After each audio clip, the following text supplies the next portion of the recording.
Assalamualaikum warahmatullahi wabarakatuh. Sebelumnya perkenalkan, nama saya Aulia Triasarita dan dua teman saya yaitu Laila Ramanda dan Muhammad Riki Alamsyah akan mempresentasikan dan menjelaskan materi tentang jaringan vaskular.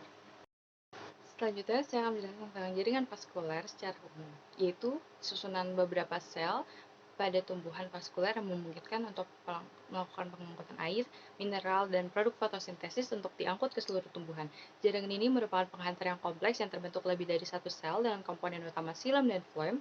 Sel-sel dalam jaringan vaskuler biasanya panjang dan ramping karena xilem dan floem berfungsi untuk penghantaran air, mineral, dan unsur hara ke seluruh bagian tumbuhan, maka tidak mengherankan jika bentuknya harus serupa dengan pipa atau menyerupai pipa. Sel-sel individu floem terhubung ujung ke ujung seperti halnya bagian-bagian pipa.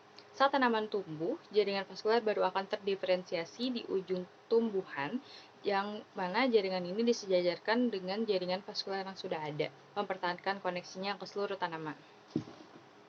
Terutama untuk memfasilitasi pengangkutan material melalui bagian tumbuhan dan memberikan dukungan mekanis. Jaringan vaskuler terdiri atas xilem dan floem, yang mana xilem ini akan mengantarkan air dan mineral yang terlarut dari akar menuju ke pucuk tanaman, dan floem berfungsi untuk mengangkut gula atau hasil produk fotosintesis dari daun ke seluruh bagian tumbuhan. Jaringan vaskuler dapat terdiferensiasi menjadi primer dan sekunder, keduanya memiliki peran yang sama secara umum, dan perkembangannya terjadi dalam pola yang teratur serta dapat diprediksi. Berikut terdapat perbedaan antara xilem dan floem, yang mana tempat terjadinya kurang lebih sama. Xilem dan floem terdapat pada akar, batang, dan daun, sedangkan fungsi tambahan, xilem membentuk ikatan pembuluh dengan floem dan memberi kekuatan mekanis pada tanaman, sedangkan floem membentuk ikatan vaskuler dengan xilem. Elemennya, pada xilem terdapat trakeid, vessel, xilem parenkim, dan xilem scarenkim, sedangkan pada floem terdapat sel pendamping, tabungan saringan, parenkefloem, dan serat. Sedangkan sifat jaringannya, xilem jaringan tidak hidup dan floem merupakan jaringan hidup. Pergerakannya, xilem bergerak searah ke atas dan floem bergerak berlawanan arah. Dapat terjadi ke atas ataupun ke bawah. Strukturnya yaitu xilem tubular dengan sel berdinding keras bergerak ke atas batang tanaman, sedangkan floem tubular dengan sel berdinding lunak bergerak menuruni bidang tanaman. Beberapa tipe jaringan vaskuler yaitu tipe kolateral, xilem dan floemnya berdampingan dengan floem yang terletak di bagian luar xilem. Tipe kolateral terbagi menjadi tiga, yaitu ada kolateral terbuka, yaitu merupakan tipe kambium yang terletak di antara xilem dan floem. Kolateral tertutup, yaitu tipe yang tidak memiliki kambium di antara xilem dan floem, ataupun bikolateral, yaitu tipe yang punya struktur berurutan dari luar ke dalam, yaitu floem di luar, terdapat floem luar, kambium luar, xilem, kambium dalam, dan floem dalam. Terdapat tipe konsentris, yang mana letak xilem ini dikelilingi oleh floem, ataupun sebaliknya, floem dikelilingi oleh xilem, yaitu terdapat amfifasal, yaitu floem terletak di tengah xilem, ataupun amfikribal, yaitu xilem yang terletak di tengah floem. Sedangkan yang terakhir adalah tipe radial, yang dikelompokkan berdasarkan jari-jari lingkaran pengangkut yang terletak pada xilem dan floem secara bergantian. Xilem tersusun atas trakeid, trakea, parenkim xilem, dan juga serabut atau serat xilem, di mana pada tumbuhan, xilem ini terdapat di akar, batang, daun, dan seluruh organ tumbuhan. Dan untuk fungsi xilem sendiri adalah mengangkut air dan mineral dari akar ke seluruh bagian tumbuhan, serta memberikan kekuatan terhadap tumbuhan dikarenakan sel-selnya yang terlignifikasi. Xilem adalah sel tubular dengan dinding selnya yang keras, di mana pada saat dewasa xilem tersusun atas jaringan yang mati, dan xilem memiliki arah aliran yang searah. Kandungan xilem berasal dari promeristem apikal yang berkembang menjadi prokambium, di mana prokambium ini akan menjadi xilem primer yang terdiri atas protoxilem dan metaxilem. Sedangkan untuk pertumbuhan sekunder dipengaruhi oleh adanya kambium fasikuler yang dapat merubah xilem primer menjadi xilem sekunder. Protoxilem adalah xilem primer yang pertama kali terbentuk, di mana protoxilem ini matang sebelum tumbuhan menyelesaikan pertumbuhan organ-organnya, seperti akar, batang, dan daun. Protoxilem ini memiliki ukuran sel atau pembuluh yang kecil, sedangkan untuk metaxilem itu berkembang setelah protoxilem selesai berkembang. Jadi, setelah tumbuhan menyelesaikan pertumbuhan organ-organnya, maka disitulah metaxilem terbentuk. Metaxilem ini memiliki ukuran sel atau pembuluh yang lebih besar daripada protoxilem. Untuk elemen pengangkut yang dimiliki oleh silem terdiri atas trakeit dan trakea, di mana keduanya ini berbeda. Trakeit ini berujung runcing dan tidak berperforasi atau tidak berlubang, dan juga memiliki noktah pada dindingnya. Sedangkan untuk trakea, dia memiliki perforasi atau lubang di ujungnya yang disebut sebagai papan perforasi. Selain itu, trakea juga memiliki noktah, dan sebagian besar trakea hanya ditemukan pada tumbuhan angiosperm. Trakea dapat mengalami penebalan dinding di mana penebalannya ini sangat bervariasi. Untuk protosilem sendiri yang mengalami penebalan dinding, maka dindingnya akan berbentuk seperti cincin atau spiral dan juga seperti tangga atau skalariform. Sedangkan untuk metasilem yang mengalami penebalan dinding, maka dindingnya akan berbentuk jala atau noktah. Komponen selanjutnya pada silem adalah parenkim, yang mana parenkim pada silem ini terdapat pada silem sekunder dan terdiri atas parenkim silem dan parenkim jari-jari empulur. Parenkim silem secara aksial akan membentuk parenkim aksial dan secara radial membentuk jari-jari empulur, di mana parenkim ini tentu saja berfungsi untuk menyimpan cadangan makanan atau sisa metabolisme dan zat-zat lainnya. Dan tipe-tipe susunan parenkim jari-jari empulur ini terdiri menjadi 3 macam, yang mana pada gambar A adalah tipe uniseriate, yang mana uniseriate ini artinya parenkimnya terdiri atas satu lapisan, kemudian multiseriate, yang mana parenkimnya terdiri lebih dari satu lapisan atau banyak, dan juga agregat, yang mana lapisannya sangat banyak. Untuk tipe-tipe komposisi jari-jari empelur juga terdiri atas 3 contoh, yakni adalah homoseluler, heteroseluler, dan juga parenkim kayu. Yang mana pada homoseluler, yakni pada gambar A itu, terdiri atas satu jenis parenkim saja, baik sel baring maupun sel tegak. Sedangkan untuk gambar B, yakni adalah heteroseluler, itu parenkimnya terdiri atas 2 jenis, baik sel baring maupun sel tegak, dan juga komponen trakeit.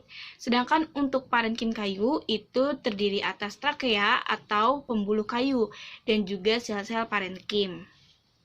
Selanjutnya adalah serat pada silem, yang mana serat pada silem ini merupakan sel yang bentuknya panjang dan juga berdinding tebal serta mengandung banyak lignin, di mana serat pada silem ini terdiri atas serat trakait yang memiliki nokta terlindung atau border pit dan juga serat libiform yang mana lebih panjang dan lebih lebar dan memiliki nokta yang lebih sederhana atau simple pit. Dan ini merupakan contoh gambar dari serat silem pada batang sengon wamena. Berikut adalah contoh gambar dari perbandingan antara A trakeit, B serat trakeit, dan juga C serat libiform, di mana trakeit ini tadi merupakan elemen pembuluh pada silem, dan juga yang B itu adalah serat trakeit, yang mana ini bentuk dari trakeit namun yang lebih panjang dan juga berdinding lebih tebal, maka dia disebut sebagai serat trakeit dan memiliki noktah yang terlindungi atau border pit. Sedangkan untuk yang C itu adalah serat libiform yang tadi bentuknya itu semakin panjang dan semakin lebar, namun noktahnya ini menjadi lebih sederhana atau simple pit. Ini merupakan contoh dari gambar silem sekunder pada kayu, pohon ek merah atau Quercus rubra. Karena sebelumnya telah dibahas mengenai silem primer, yakni protosilem dan metasilem, sebelumnya juga sudah sedikit disinggung dengan adanya pertumbuhan sekunder, yang mana pertumbuhan sekunder pada silem akan menghasilkan silem sekunder, dan pertumbuhan sekunder ini dipengaruhi oleh kambium fasikuler yang aktif membelah ke arah dalam, sehingga terhasilkanlah silem sekunder ini. Dan pertumbuhan sekunder ini menyebabkan tumbuhan mengalami pertumbuhan ke arah samping atau horizontal, atau kita sebut sebagai pelebaran diameter. Dan juga perkembangan sekunder ini hanya terjadi pada beberapa tumbuhan saja, misalnya tumbuhan dikotil, yakni tumbuhan dengan biji berkeping 2, dan juga gymnosperm yang mana dengan tumbuhan biji terbuka. Berikut adalah contoh gambar mekanisme bagaimana pertumbuhan sekunder pada batang tumbuhan yang mengalami pertumbuhan sekunder itu. Yang mana pada gambar A ini, pada bagian pucuk, tersusun atas jaringan yang masih muda, yakni terdapat epidermis, korteks, floem primer, kambium fasikuler, silem primer, dan juga empulur. Sedangkan pada gambar B, di mana telah mengalami penebalan, di sini mulai terlihat bahwa kambium fasikuler telah aktif membelah, sehingga dihasilkannya silem sekunder dan juga floem sekunder, di mana silem sekunder berkembang ke arah dalam dan juga floem sekunder berkembang ke arah luar. Selain itu juga epidermisnya mulai tergantikan dengan periderm, yakni ada kambium gabus dan juga gabus. Sedangkan untuk gambar C-nya ini sudah mengalami penebalan lagi dan komponen-komponennya setelah menjadi silem sekunder, kambium fasikuler dan juga floem sekunder. Dan bagian luar kayu, yakni kulit kayu, telah terdiri atas phloem sekunder, cambium gabus, dan juga gabus. Xilem sekunder juga sering kita sebut sebagai jaringan kayu, di mana jaringan kayu ini terlihat seperti lingkaran-lingkaran dengan warna terang dan juga warna gelap, yang kita sebut sebagai lingkaran tahun. Lingkaran warna terang ini dihasilkan pada saat musim penghujan, karena seperti yang kita tahu bahwa fungsi xilem adalah untuk mengangkut air dan mineral, sehingga saat musim penghujan kandungan air pada tumbuhan itu sangat banyak, dan xilem akan menjadi lebih besar dan berwarna lebih cerah. Sedangkan lingkaran yang berwarna gelap itu adalah lingkaran pada saat musim kemarau. Karena kandungan airnya sangat sedikit, maka xilem itu menjadi rapat dan juga berwarna lebih gelap. Dengan lingkaran tahun ini kita dapat menghitung usia pada pohon dengan menghitung jumlah-jumlah lingkaran yang berwarna gelap. Xilem sekunder atau jaringan kayu juga terdiri atas dua lapisan yang berbeda, yakni adalah hardwood dan juga softwood. Yang mana hardwood ini adalah xilem sekunder yang pertama terbentuk, dan setelahnya itu terbentuk softwood. Jadi hardwood ini sudah tidak melakukan fungsi lagi untuk mengangkut air dan mineral, sehingga warnanya juga lebih gelap dan dipengaruhi oleh kandungan-kandungan tertentu seperti resin dan juga komponen-komponen lainnya. Sedangkan untuk softwood ini warnanya masih cerah dan juga masih melakukan fungsi untuk mengangkut air dan mineral. Selanjutnya kita masuk ke bagian jaringan phloem. Jaringan phloem ini tersusun atas unsur apis, sel pengantar, sel albumin, sel parenkim phloem, dan juga serat-serat phloem.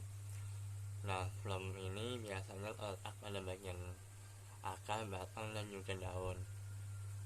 Fungsi dari phloem tersebut sebagai mendistribusikan zat-zat makanan hasil fotosintesis dari daun ke seluruh bagian tanaman. Lalu ada karakteristik dari phloem, yaitu memiliki sel dan dinding pembatas yang melintang dan juga berpori. Nah, phloem ini memiliki arah aliran yang dua arah, sehingga dapat dilalui oleh air yang berasal dari bagian akar dan juga hasil fotosintesis yang berasal dari daun. Nah, biasanya phloem ini berada pada posisi bagian luar dari xilem. Dan bisa dilihat pada gambar di bawah ini. Lalu ada perkembangan dari phloem. Perkembangan dari phloem berdasarkan pada asal pembentukannya itu terbagi menjadi dua jenis, yaitu pertumbuhan primer dan juga pertumbuhan sekunder. Pertumbuhan primer itu berasal dari prokambium, di mana prokambium tersebut mengalami diferensiasi membentuk phloem primer, lalu akan berdiferensiasi lebih lanjut membentuk rotofloem dan metafloem. Rotofloem pada tanaman Gymnospermae itu biasanya tersusun atas sel apis dan juga sel pengantar, tidak ada sel albuminnya. Sedangkan pada tanaman Angiospermae itu tersusun atas sel apis dan juga sel albumin, tidak ada sel pengantarnya. Sedangkan pada metafloem itu biasanya ditemukan pada tanaman yang sudah dewasa. Lalu yang kedua ada pertumbuhan sekunder, ya dimana itu phloem terbentuk dari diferensiasi kambium pembuluh sehingga membentuk phloem sekunder. Nah, biasanya phloem sekunder ini ditemukan pada tumbuhan jenis dikotil dan juga konifer. Phloem pada tanaman dikotil itu memiliki pembuluh apis, sel pengantar, dan juga sel parenkim. Dan pada tanaman konifer itu biasanya pada sistem aksial mengandung sel apis dan juga sel parenkim. Namun beberapa di antaranya itu terdapat sel albumin dan juga serat-serat skleroid. Lalu kita masuk ke bagian struktur dari phloem. Pertama ada unsur apis. Unsur apis ini dilihat dari gambar di samping tersusun atas daerah apis, yaitu sebagai tempat tabung dari phloem. Lalu terdapat papan tapis, biasanya terletak pada bagian ujung dari sel tapis, di mana pada papan tapis ini memiliki pori-pori yang tersusun atas kalosa dan juga plasma desmata. Unsur tapis ini terbagi menjadi dua jenis, yaitu berdasarkan pada papan tapisnya, itu ada papan tapis majemuk dan juga sederhana. Papan tapis majemuk itu tersusun atas beberapa bagian daerah tapis, dimana daerah tapisnya itu dalam berkelompok, dan juga pada papan tapis sederhana itu bentuknya cukup sederhana, tersusun dari daerah tapis dalam satu wilayah gitu.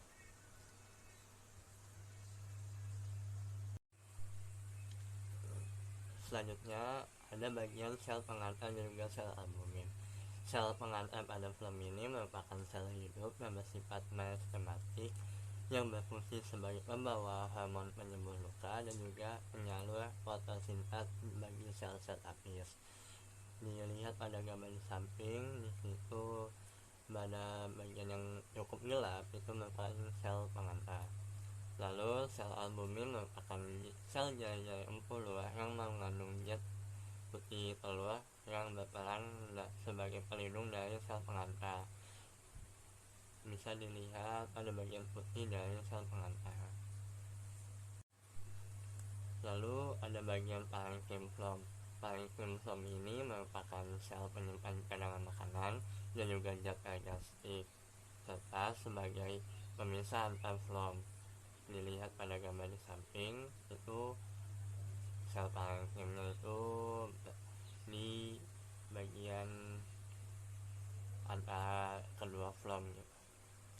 Lalu pada phloem sekunder ini parenchymnya itu berbentuk tegak dan juga merupakan parenchym jari-jari empuluh.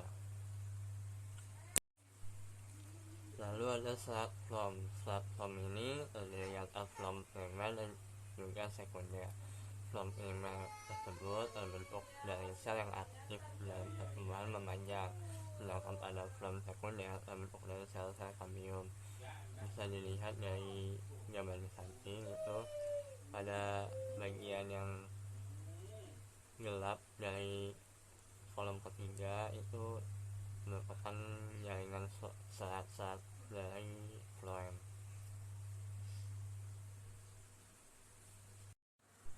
Lalu ada ciri-ciri dari phloem. Seperti yang pernah disinggung sebelumnya, ciri-ciri dari phloem ini memiliki dinding sel yang melintang juga berpori, lalu terdiri dari sel hidup yang biasa disebut dengan sel pengiring dan juga sel mati, yaitu bagian sel tapis. Sel hidup pada pembuluh tapis ini tidak memiliki inti sel. Lalu pembuluh tapis tersusun atas serabut, parenchym dan juga skleroid.